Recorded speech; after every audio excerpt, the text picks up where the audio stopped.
They got to know each other when he had a show in the Stedelijk Museum in Amsterdam. She was the curator there. So this is the beginning of a solid kind of relationship. They got married and so on and so on, and started to work together in a very intense way.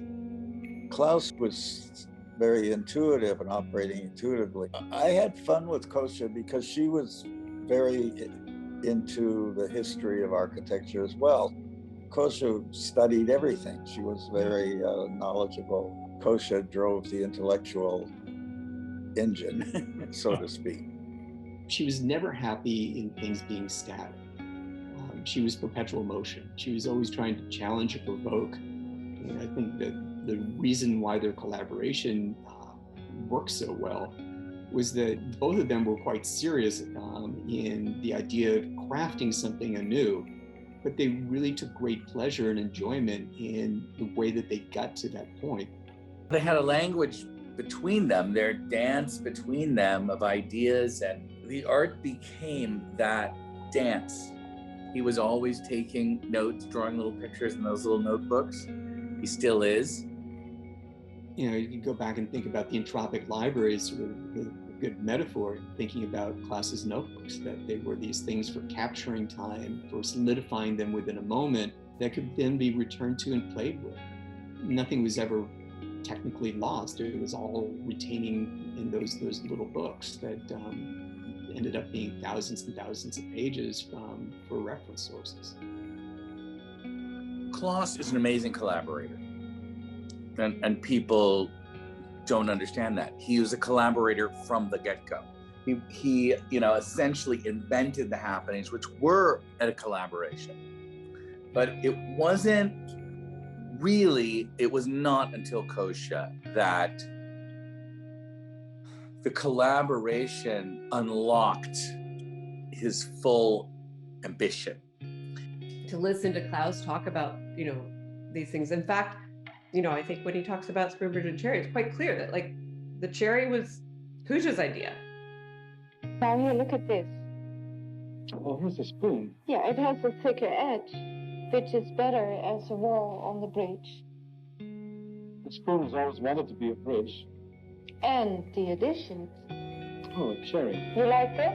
That's very grand. We all had heard in the 80s and 90s about these collaborations and people who really thought these women were somehow honing in on their male collaborators' practice and claiming credit and authorship, perhaps inappropriately. And I think that the art world has a hard time with it a little bit, because this idea of the individual genius, which is often a masculine myth.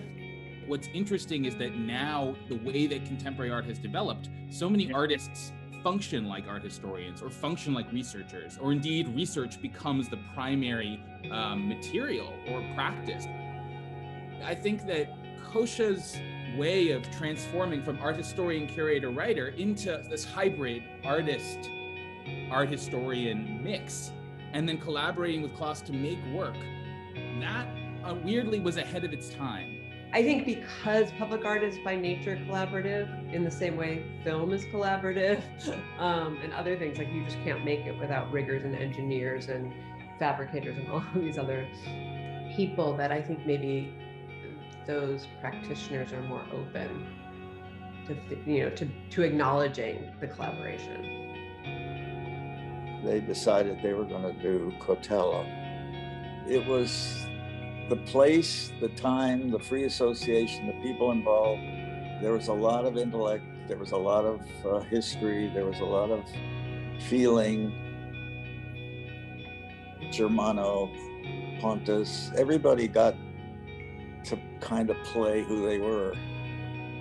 It was a roving band of art historians, curators, museum directors, and artists that were in and out of the studio on a weekly basis. It was almost uninterrupted. So it was really kind of interesting to see that batting ideas back and forth, the volley of things that were going across the dinner table or breakfast table, which extends obviously towards the Nelson Atkins installation of the shuttlecocks.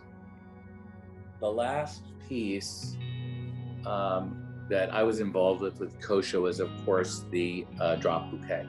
they envisioned this bouquet, you know, kind of inverted and planted into the ground with the stem sticking up.